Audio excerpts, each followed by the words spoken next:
Baik, saya lanjutkan untuk materi perkuliahan kelas B pertemuan ke-6. Jadi tadi kita telah membahas tentang metode matriks yang diperbesar. Jadi jika bentuknya itu adalah matriks bersangkar, maka kita dapat menyelesaikan untuk menemukan solusi SPL itu dengan menggunakan metode matriks yang diperbesar.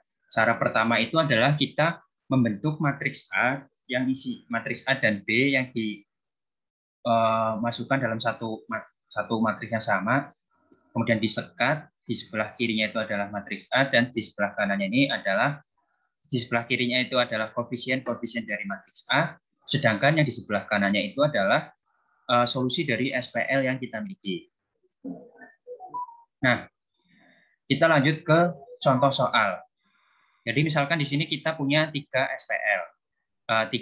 Maksud saya kita punya SPL yang terdiri dari 3 persamaan. Nah, karena jumlah variabel dan jumlah persamaannya itu adalah sama, maka bentuk matriksnya adalah matriks bersangkar. Bagaimana solusi untuk prosedur untuk menemukan solusi SPL ini? Caranya pertama adalah bentuk matriks seperti yang saya contohkan di awal, matriks yang isinya seperti ini. Itu berarti di sini matriks A-nya itu adalah yang ini. Matriks A itu adalah yang ini. Kemudian matriks B itu yang ini. Bentuk matriks yang isinya itu adalah A dan B. Kemudian jangan lupa disekat biar kita tidak bingung. Lalu kemudian matriks ini kita bentuk agar kita peroleh matriks identitas yang di sebelah kirinya, di sebelah kiri sekat, dan di sebelah kanan sekat ini nanti yang disebut sebagai solusi dari SPL yang kita miliki. Untuk melakukan operasi baris elementer seperti biasa, kita mulai dari kolom ke-1, baris ke-1. Kita cek apakah sudah bernilai 1, ternyata sudah. Berarti jika sudah, maka kita melakukan OBE untuk bagian bawah dari satu utama yang tadi telah kita tentukan. Satu utama yang pertama yang di kolom 1 tentu saja adalah baris 1 kolom 1. Maka kita langkah selanjutnya adalah mengenolkan yang baris 1 kolom 2 dan baris 2 kolom 1 dan baris 3 kolom 1. Agar angka 2 dan angka 3-nya ini menjadi bernilai 0, maka operasi yang kita lakukan adalah yang pertama baris 2 ini dikurangi dengan 2 kali baris 1, sehingga 2 kali 1, 2 dikurangi 2 kali 1 akan sama dengan 0. Kemudian untuk mengenolkan yang angka 3 ini, itu dilakukan dengan cara baris 3 dikurangi 3 kali baris 1, sehingga ini menyebabkan angka 3 ini akan dikurangi dengan 3 kali 1 sama dengan 0. Lalu kemudian kita masuk pada kolom kedua. Kolom kedua yang kita jadikan satu itu adalah satu utamanya, berarti baris 2 kolom 2. Ini nilainya 2, maka agar menjadi 1, maka dibagi jadi 2. Baris 2 dibagi 2. Yang lainnya, elemen lain di baris kedua tinggal menyesuaikan. Hasilnya menjadi seperti ini. Nah, kemudian langkah selanjutnya kita nolkan di bawah satu utama. Satu utama di kolom kedua itu adalah di baris kedua, maka yang kita nolkan itu adalah di yang baris ketiga. Angka 3 ini harus kita nolkan. Caranya berarti 3 dikurangi 2 kali 3 dikurangi 3 kali B1. 3 dikurangi 3 kali 1 sama dengan 0. Yang nilai lainnya tinggal menyesuaikan saja. Hasilnya menjadi seperti ini, min setengah dan min 3/2. Nah, lalu kemudian selanjutnya adalah kita membuat elemen baris ketiga, kolom ketiga menjadi bernilai 1 untuk dengan tujuan agar kita nanti memperoleh matriks identitas. Karena ini nilainya min setengah, agar menjadi 1, maka hasilnya adalah menjadi seperti ini. 1 min 3/2 kali min 2, 3/2. Setelah satu utama dari masing-masing kolom kita peroleh, maka selanjutnya kita tinggal mengenolkan bagian atasnya. Di sini ada minus 7/2 dan 2 yang kita perlu lakukan itu adalah berarti mengenolkan bagian yang di atas satu utama, bisa di yang kolom ketiga dulu, bisa yang di kolom kedua dulu. Di sini saya cobakan untuk yang kolom mengenolkan di atas satu utama untuk yang kolom kedua. Karena ini bentuknya yang paling mudah. Ini sudah bernilai 1, ini juga sudah bernilai 1. maka untuk membuat 0 angka 1 ini tinggal dikurangkan saja, B1 dikurangi B2, hasilnya seperti ini. Kemudian yang terakhir adalah mengenolkan elemen pada baris kolom ketiga yang di atas satu utama. Ada minus 7/2 dan ada 11/2. Hasilnya menjadi operasi barisnya yang kita gunakan adalah B1 dikurangi 11/2 B3, kemudian B2 ditambah 7/2 B3. Hasilnya di kiri sudah full matriks identitas dan di sebelah kanannya 1, 2, 3. Oleh karena itu himpunan penyelesaiannya adalah 1, 2, 3 yang artinya 1 ini adalah himpunan penyelesaian untuk X, 2 itu adalah himpunan penyelesaian untuk Y, dan 3 adalah himpunan penyelesaian untuk Z. Seperti itu. Hasil ini 1, 2, yaitu persamaan ini, apakah hasilnya memenuhi 2, 3 ini adalah solusi dari SPL. Beberapa latihan soal, dua latihan soal.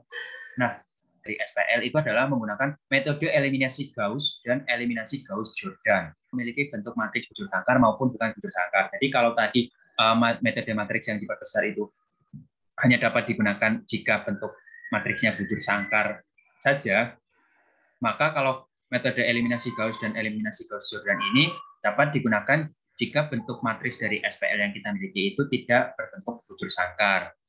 Nah, apa itu metode eliminasi Gauss? Metode eliminasi Gauss itu adalah suatu metode yang mereduksi sembarang matriks menjadi bentuk eselon baris.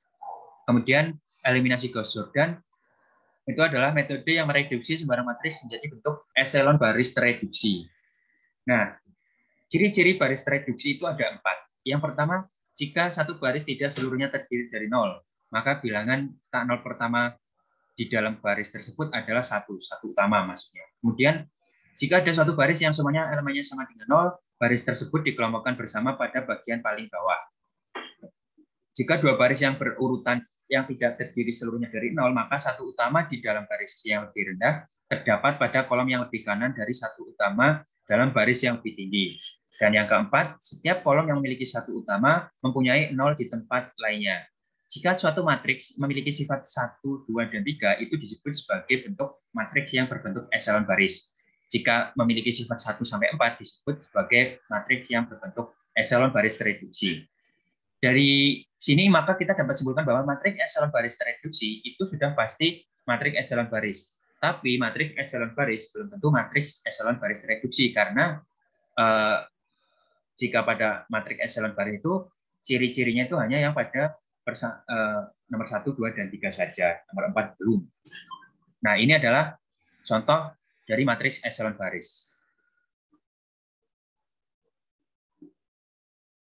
Dan ini adalah contoh untuk matriks eselon baris yang tereduksi.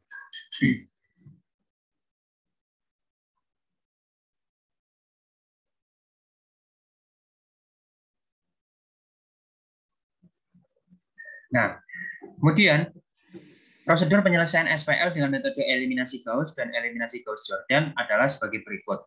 Yang pertama, bentuk SPL dalam menjadi matriks eselon baris. Tentukan satu utama pada baris 1, buat bilangan di bawah satu utama menjadi bernilai 0. Kemudian yang kedua, bentuk matriks eselon baris reduksi. Jadi kita dapat menyelesaikan SPL itu cukup yang satu saja atau sampai yang 2 saja. Kalau yang satu saja ini, maka kita sebut sebagai eliminasi Gauss. Tapi kalau yang sampai kedua itu disebut sebagai eliminasi Gauss-Jordan. Dan yang terakhir adalah tentukan himpunan penyelesaiannya. Nah, di sini ada contohnya seperti ini. Ini ada SPL, terdiri dari 3 persamaan. Persamaan ke-1, persamaan kedua, dan persamaan ketiga. 3 persamaan yang terdiri dari 5 variabel. Variabel totalnya ada 5. Karena 3 itu tidak sama dengan 5, maka bentuk matriksnya itu bukan matriks bujur sangkar. Oleh karena itu, solusi SPL ini tidak dapat diselesaikan dengan metode matriks yang diperbesar, tapi hanya dapat diselesaikan dengan metode eliminasi atau eliminasi Gauss-Jordan. Nah, untuk menentukan solusi SPL-nya itu, yang pertama, bentuk persamaan tersebut dalam matriks. Seperti tadi, yang bagian kiri sekat yang saya buat ini, itu adalah nilainya adalah koefisien-koefisien dari SPL yang ada. Sedangkan untuk yang kanan dari sekat itu adalah isinya nilai-nilai dari nilai-nilai yang merupakan hasil dari persamaan-persamaan pada SPL itu. Nah, yang kedua setelah dibentuk matriks, kita melakukan operasi baris elementer. Di sini kalau kita perhatikan, baris 1 kolom 1 bentuknya atau nilainya itu bukan 1. Oleh karena itu, kita perlu menukarkan baris ke 1 ini dengan baris yang lain agar kita dapat memperoleh 1 utama di baris ke-1. Nah, di sini saya mencoba menukarkannya dengan baris kedua. Baris kedua naik ke baris ke-1, baris ke-1 turun ke baris kedua. Hasilnya seperti ini. Lalu kemudian kita tentukan atau kita buat baris ke-1, kolom ke-1 menjadi bernilai 1. Karena ini 2, maka agar menjadi 1, tinggal dibagi 2, B1 dibagi 2. Hasilnya seperti ini. Nah, di bawah 1 utama kita nolkan semua. Karena yang kedua itu sudah 0, maka kita tinggal menolkan yang baris ketiga saja. Caranya adalah untuk menolkannya itu adalah baris ketiga dikurangi 2 kali baris ke-1. 2 dikurangi 2 kali 1 sama dengan 0. Di sini kebetulan 4. 4 dikurangi 2, 2 kali 2 sama dengan 0. Dan seterusnya sampai diperoleh hasil seperti ini. Lalu kemudian kita tentukan nilai 1 utama pada baris kedua. Baris kedua karena matriks ini bentuknya bukan persegi, maka nilai 1 utama untuk baris kedua ini tidak harus berada di kolom kedua. Nah, di sini karena kebetulan kolom keduanya itu 0, maka satu yang kita buat 1 itu adalah yang untuk kolom ketiga. Di sini minus 2, untuk membuat jadi 1, maka kita bagi dengan minus 2. Minus 2 dibagi minus 2 hasilnya 1. Yang lain mengikuti 7 bagi minus 2, minus 7 per 2. 12 bagi minus 2, minus 6. Lalu kemudian setelah pada baris kedua kita peroleh nilai 1, salah satunya sudah bernilai 1, maka selanjutnya kita tinggal menentukan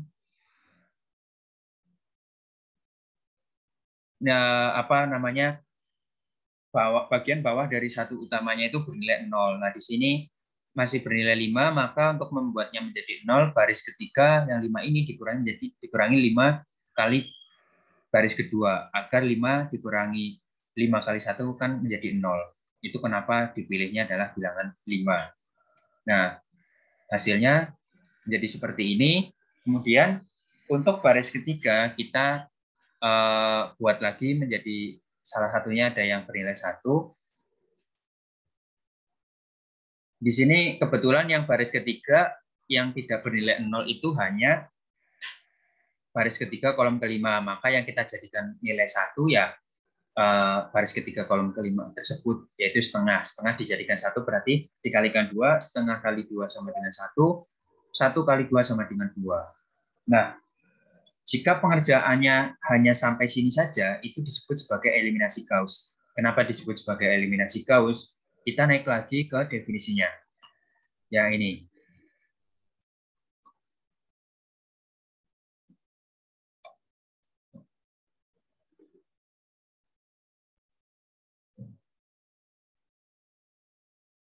Kenapa sampai sini kita disebut sebagai eliminasi Gauss? Pertama, jika satu baris tidak seluruhnya terdiri dari nilai 0, maka bilangan yang tak 0 pertama di dalam baris tersebut adalah 1 utama. Bilangan pertama yang adalah 1 itu disebut 1 utama. Bilangan K0 pertama sudah ada. Yang baris 1 di kolom 1. K0 pertama yang baris kedua di kolom ketiga. Sebelumnya 0 semua. K0 bernilai 1 pada baris kelima ada di kolom kelima. Sebelumnya bernilai 0. Berarti yang pertama sudah terhenti. Kemudian yang kedua, jika ada satu baris yang semuanya elemennya sama dengan 0, baris tersebut dikelompokkan bersama pada bagian paling bawah. Nah, semua baris elemennya sama dengan 0. Karena tidak ada semua baris yang elemennya sama dengan 0, maka tidak ada yang dikelompokkan di bagian paling bawah. Maka yang sifat kedua ini bisa kita lewati. Yang ketiga, jika dua baris yang berurutan yang terdiri seluruhnya dari 0, maka satu utama di dalam baris yang lebih rendah terdapat pada kolom yang lebih kanan dari satu utama dalam baris yang lebih tinggi. Ini sudah sesuai. Satu utama pada baris kedua berada di sebelah kanan satu utama baris satu. Kemudian satu utama pada baris ketiga juga ada di sebelah kanan kolom dari satu utama baris kedua. Jadi satu utama baris ke satu itu kan ada di kolom satu. Satu utama baris kedua ada di kolom ketiga. Kolom ketiga sebelah kanan dari kolom ke satu.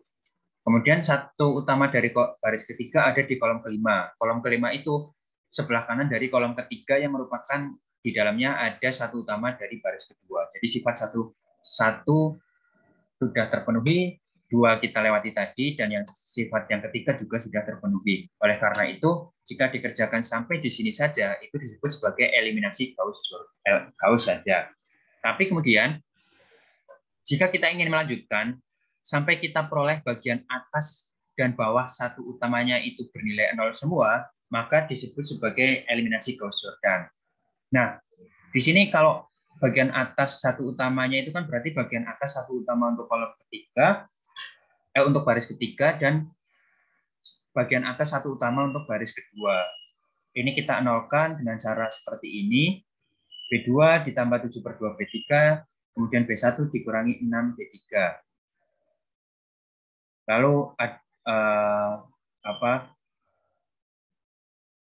hasilnya menjadi seperti ini.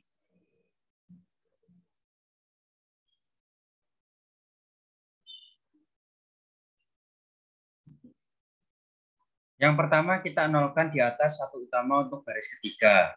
Hasilnya ini. Kemudian dari sini kita nolkan di atas satu utama baris kedua dengan cara B1 ditambah 5B2. Akhirnya seperti ini. Jika sampai sini itu yang tadi saya sebut sebagai eliminasi Gauss-Jordan. Kemudian tadi menyambung yang sampai eliminasi Gauss saja kan kita peroleh bentuk matriks akhirnya adalah seperti ini. Nah, dari sini kemudian dapat kita jabarkan menjadi persamaan seperti ini. Nah, setelah kita peroleh persamaan seperti ini, maka 5, kemudian maksudnya X5 sama dengan 2, kita naikkan untuk memperoleh X3 sama dengan 1, kemudian kita naikkan lagi ke persamaan 1. X1 sama dengan 14 minus 2X2 sampai yang terakhir minus 6X5. Itu sama dengan 7 minus X2 minus 2X2 minus 3X4. Nah, karena X2 dan X4-nya itu kita tidak tahu hasilnya berapa, yang kita tahu hanyalah X5, maka X2 dan X4 ini kita misalkan T dan kita misalkan S. X2 dan X2-nya sama dengan T, X4-nya sama dengan S. Maka nilai X1-nya menjadi 7 minus 2T minus 3S. Sehingga himpunan penyelesaiannya itu menjadi 7 min 2T min 3S, T, 1, S, 2. Nah, bentuk penyelesaian himpunan SPL yang seperti ini itu disebut SPL yang memiliki penyelesaian tak hingga. Karena apa? Karena jika kita masukkan sembarang T dan kita masukkan sembarang S, maka kita akan memperoleh solusi baru yang nilainya itu akan berbeda dengan nilai T dan nilai S yang apabila kita masukkan dengan bilangan yang berbeda. Di sini saya contohkan, misalkan dimasukkan T sama dengan 1 dan S sama dengan 1, itu maka himpunan SPL-nya menjadi himpunan solusi penyelesaian SPL-nya adalah sama dengan 7 min 2 kali T-nya 1 min 3 kali S-nya sama dengan 1.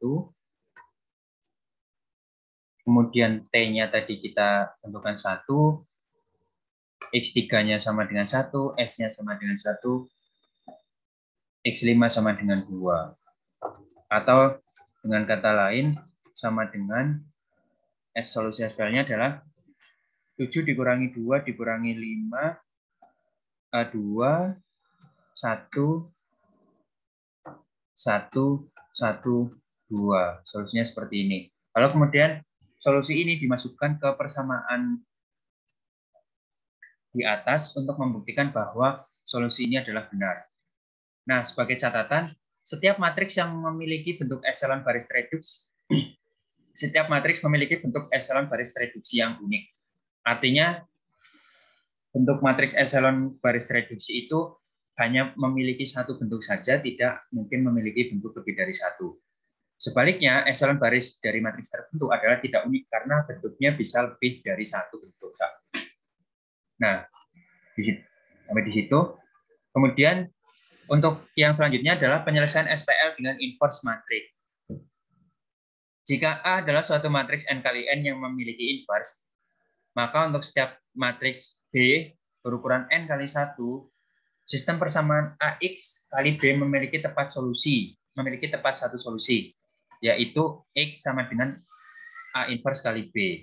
Di mana X ini, vektor X ini itu adalah isinya merupakan variabel yang ada dalam persamaan tersebut. Contohnya, kita punya SPL seperti ini. 3 persamaan dan 3 variabel. Nah, prosedur penyelesaian SPL dengan inverse matrix adalah bentuk matriks A, X, dan B. Matriks A isinya itu adalah koefisien dari variabel dalam sistem persamaan tersebut. X-nya itu isinya adalah variabel yang ada dalam sistem persamaan, dan B-nya itu adalah konstanta yang merupakan hasil dari masing-masing persamaan dalam SPL tersebut. Nah, lalu kemudian kita tentukan nilai A inverse-nya dengan menggunakan cara inverse untuk matriks 3 kali 3 diperoleh inverse-nya adalah seperti ini. Kemudian nilai X-nya yang isinya X1, X2, X3 itu sama dengan A inverse kali B. X sama dengan A inverse kali B. Sama dengan 7 min 23 min 8. Artinya apa? Artinya X-nya itu sama X1 itu sama dengan 72, X2 sama dengan min 23, dan X3 sama dengan min 8. Nah, selanjutnya minor dan kofaktor. Saya pertama akan definisikan apa itu minor. Jadi, jika A itu adalah suatu matriks persegi, ukurannya n kali n, maka minor dari entry matriks AIJ dinyatakan sebagai M besar IJ, itu adalah determinan dari submatriks A setelah baris ke I dan kolom ke J tersebut dicoret dari matriks A. Dan bilangan min 1 pangkat I plus J dikali MIJ, notasinya itu adalah CIJ, itu adalah kofaktor dari AIJ. Semoga kalian paham dengan penyebutan-penyebutan ini. Contoh, kita punya matriks A, ukurannya 3 kali 3. Minor entry A11, berarti A11 ini A11.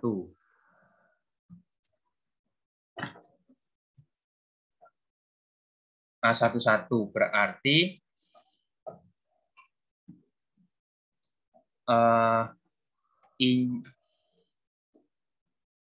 I-nya sama dengan 1 dan J sama dengan 1. Maka M11 itu adalah determinan dari submatriks A setelah baris ke-1 dan kolom ke-1 dicoret dari matriks A.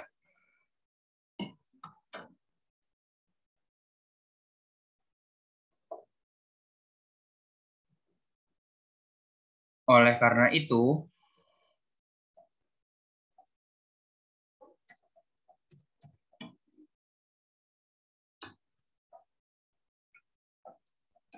Oleh karena itu, minor entry A11 atau M11 itu adalah determinan dari submatriks 5, 6, 4, 8 sama dengan 16. C11-nya itu berarti minus 1 pangkat I plus J. I-nya 1, J-nya 1, berarti I plus J2 minus 1 pangkat 2 kali M11.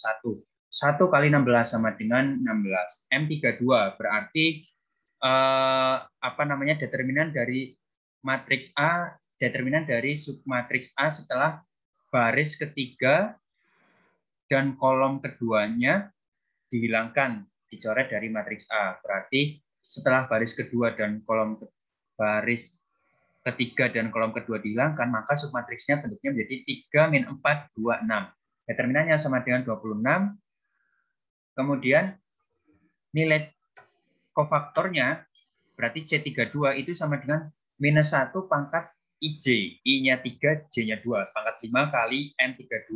M32-nya 26. Berarti minus 1 kali 26 sama dengan minus 26. Seperti itu. Nah, kemudian ini ada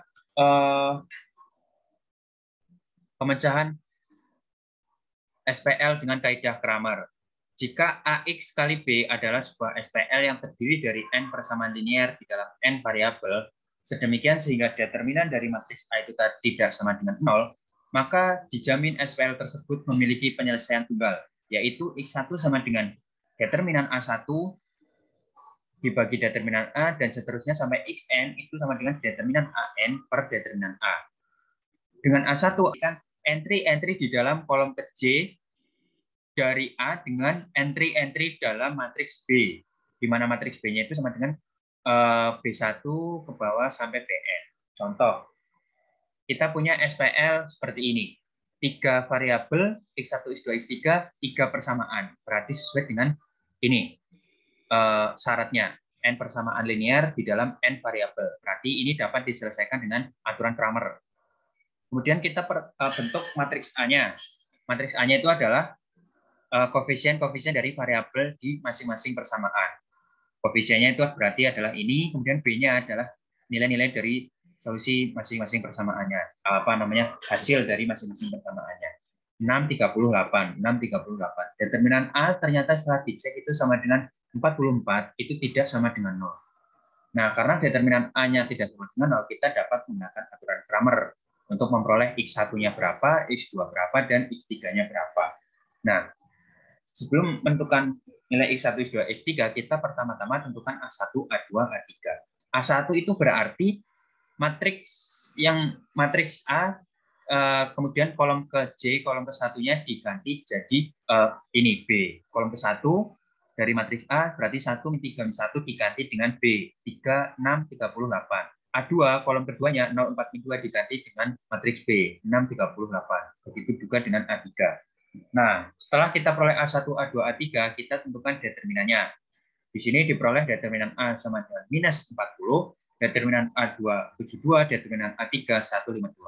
Nah, lalu kemudian X1 berarti tinggal membagi determinan A1 dengan determinan A. Hasilnya minus 10 per 11. Sampai seterusnya kita peroleh nilai X3 sama dengan 38 per 11. Nah, jadi kaidah Kramer itu dapat digunakan dengan catatan determinan A tidak sama dengan 0. Lalu kemudian kita masuk ke pokok bahasan yang terakhir, itu adalah nilai eigen dan vektor eigen. Untuk kuliah matematika sains data 1 ini, pembahasan tentang nilai eigen dan vektor eigen itu hanya sebatas definisi dan bagaimana cara menentukan kedua nilai tersebut. Karena pembahasan lebih lanjut nanti akan kalian peroleh di mata kuliah aljabar linear. Jadi definisinya itu adalah jika matriks A itu adalah matriks butir sangkar berukuran n kali n, maka suatu vektor tidak nol yang berada pada ruang n pangkat ruang Rn ini itu dinamakan vektor eigen dari A. Jika AX adalah kelipatan skalar dari X, yaitu berlaku seperti ini, AX sama dengan lambda kali X, di mana lambda itu adalah skalar, maka skalar yang lambda ini disebut nilai eigen dari A, dan X itu dikatakan vektor eigen yang untuk matriks A yang bersesuaian dengan nilai lambda. Contohnya, kita punya matriks A-nya ini 3, 0, 8, min 1. Kemudian ada vektor X 1, 2. Nah, vektor X 1, 2 ini itu adalah vektor eigen dari A yang bersesuaian dengan nilai lambda sama dengan 3. Karena apa? Karena ketika kita mengalihkan A dengan X, A ini dengan X ini, itu ternyata hasilnya itu sama dengan 3, 6. Yang itu adalah 3 kali dari vektor X. Kira-kira seperti itu. Nah, lalu kemudian bagaimana caranya untuk menentukan nilai vektor eigen dari suatu matriks? Caranya pertama adalah kita menuliskan kembali persamaan awal ini. AX sama dengan lambda X sebagai AX kali lambda kali I kali X dengan I ini adalah matriks identitas. Kenapa dikalikan matriks identitas? Itu biar nanti menjadi bantuan bagi kita untuk memperoleh maksudnya bukan untuk memperoleh, tapi agar persamaan ini dapat dikerjakan. Nah, lalu kemudian dari sini itu dapat dibentuk persamaan baru yang seperti ini. Lambda I dikurangi A kali X sama dengan 0. Jadi lambda I kali X-nya itu pindah ruas ke kiri, X-nya dikeluarkan, di dalam tinggal lambda I kali A. Maaf, maksudnya lambda I dikurangi X. Lambda I dikurangi A dikali X sama dengan 0. Nah, dan persamaan di atas akan mempunyai penyelesaian jika determinan lambda I dikurangi A sama dengan 0. Nah, persamaan satu ini disebut persamaan karakteristik dari matriks A. Contoh, carilah nilai-nilai eigen dari A.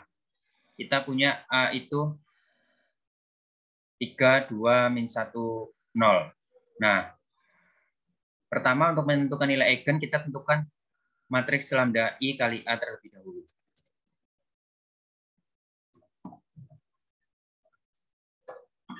Nah, ternyata matriks lambda I kali A itu hasilnya adalah ini. Kemudian kita tentukan nilai determinan dari matriks ini. Determinannya berarti AD min BC. Lambda min 3 kali lambda dikurangi min 2 kali 1. Hasilnya lambda kuadrat min 3 lambda ditambah 2 sama dengan 0. Nah, dari persamaan kuadrat ini kita peroleh lambda 1 sama dengan 2, lambda 2 sama dengan 1. Jadi nilai-nilai eigen dari A itu adalah lambda sama dengan 1 dan lambda 1 sama dengan 1 dan lambda 2 sama dengan 2. Nah, ini ada latihan untuk kalian. Silahkan coba kalian kerjakan. Minggu depan kita akan lanjut ke materi tentang fungsi dan kelengkapannya. Ya, sekian kuliah tentang matriks, nilai eigen dan vektor eigen untuk minggu ini. Semoga bermanfaat. Assalamualaikum warahmatullahi wabarakatuh.